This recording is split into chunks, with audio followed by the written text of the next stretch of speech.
I'm excited to introduce Neil Clarke and his son Ayanda Clarke. Neil Clarke is an internationally renowned percussionist that has performed and lectured across the world. And his son Ayanda Clarke studied ethnomusicology at Wesleyan University.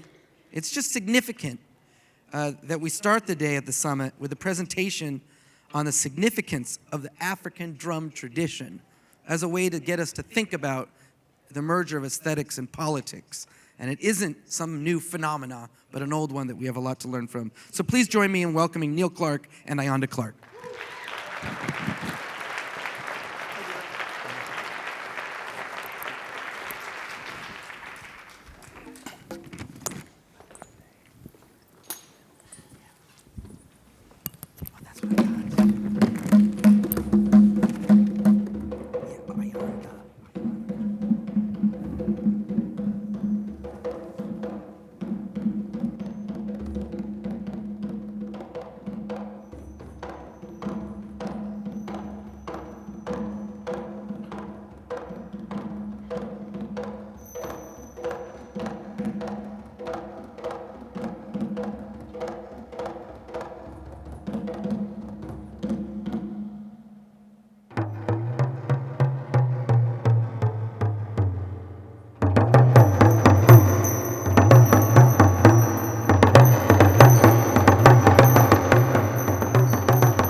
Good morning.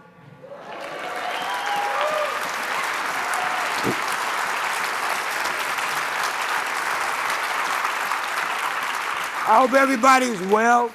We got a lot I'd like to talk to you about in a little bit of time.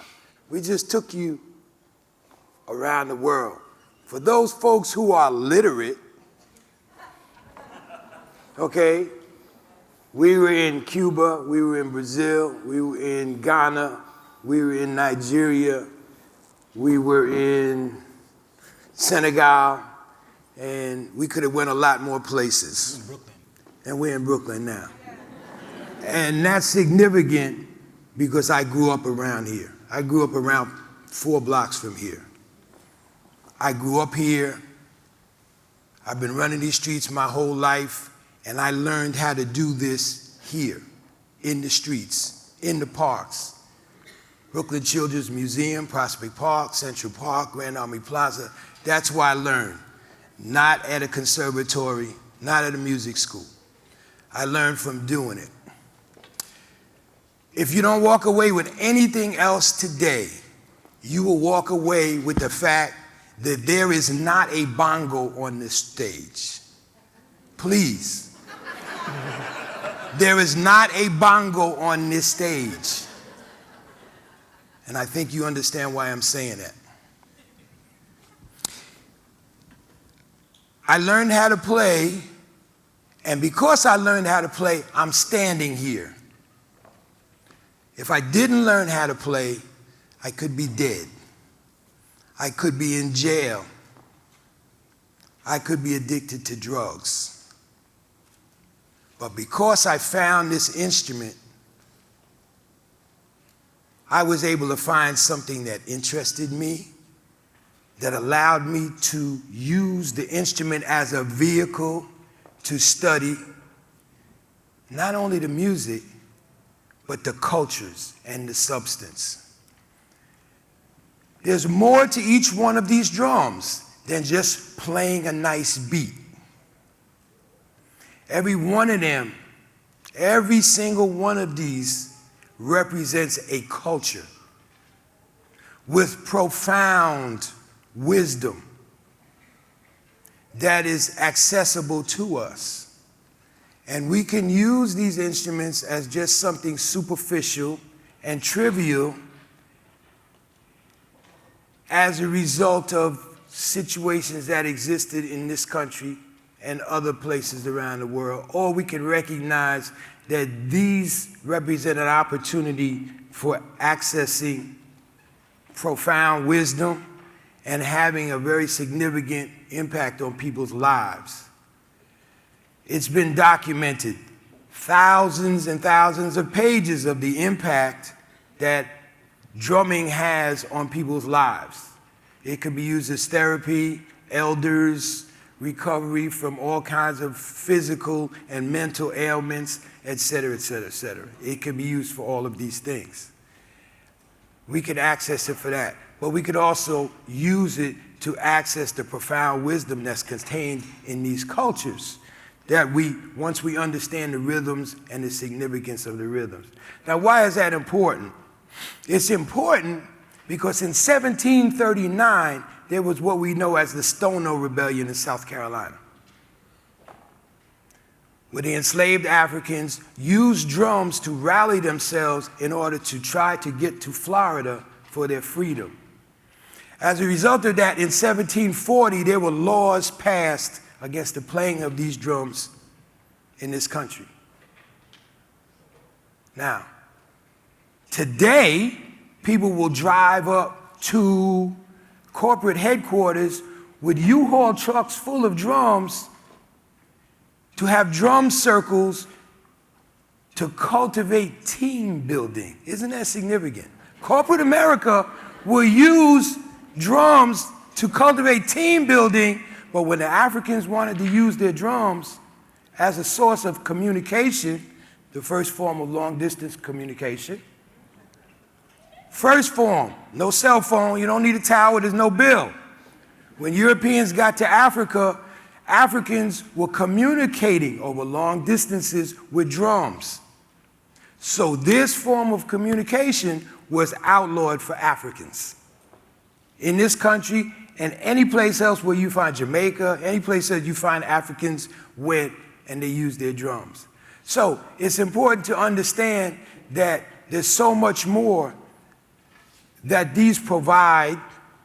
There's so much more encapsulated in these drums, And there's so much more that these drums can be used to provide for our young people in the educational system. People know what the studies are, the impact of music, but there's much more than just the biological. There's a philosophical, there's an educational, and as I said, there's a literacy that is not about the word on the page. Please remember these things, and there's so much more that we could talk about. And he will talk about some of it. Thank you.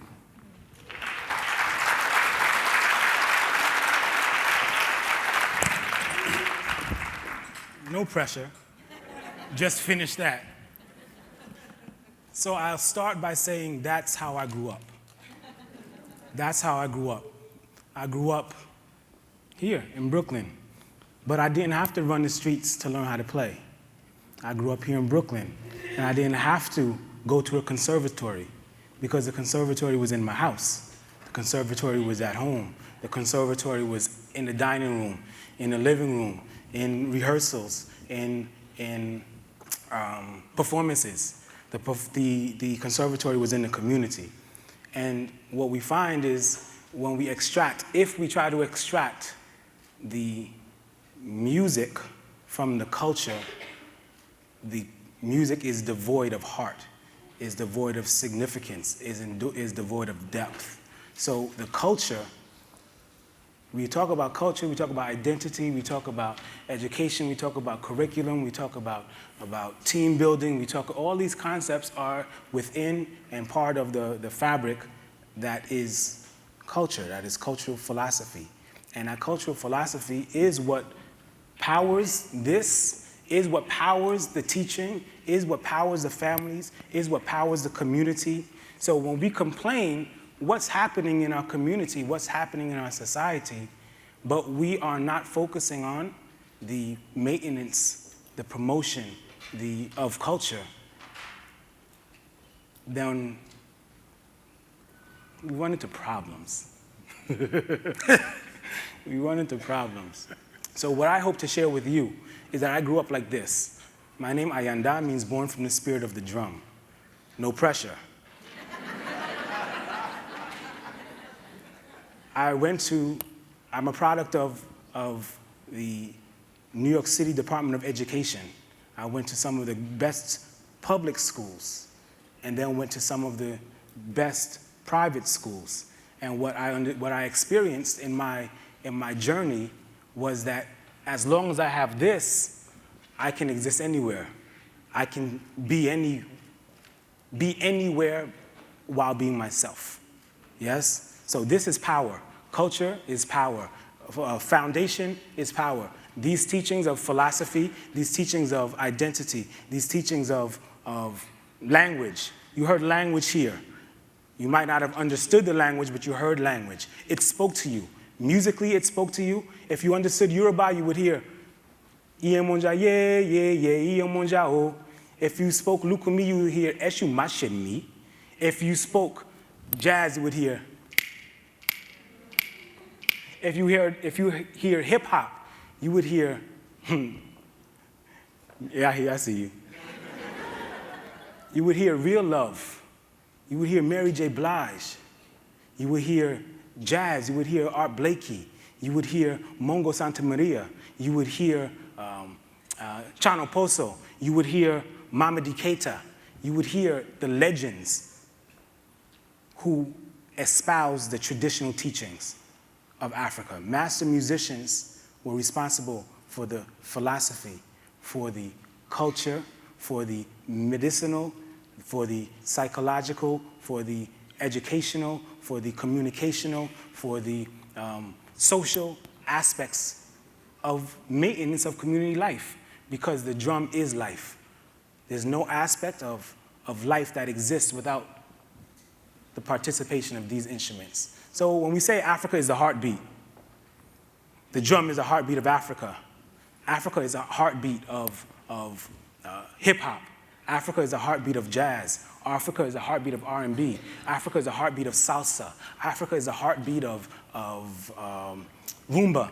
Africa is a heartbeat of our community, what we're hearing is that the philosophy, the culture, the essence of humanity that is expressed from these drums is what's keeping us alive, is what's powering our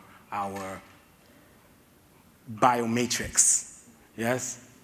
So Baba said he wants you to only remember that these are not bongos.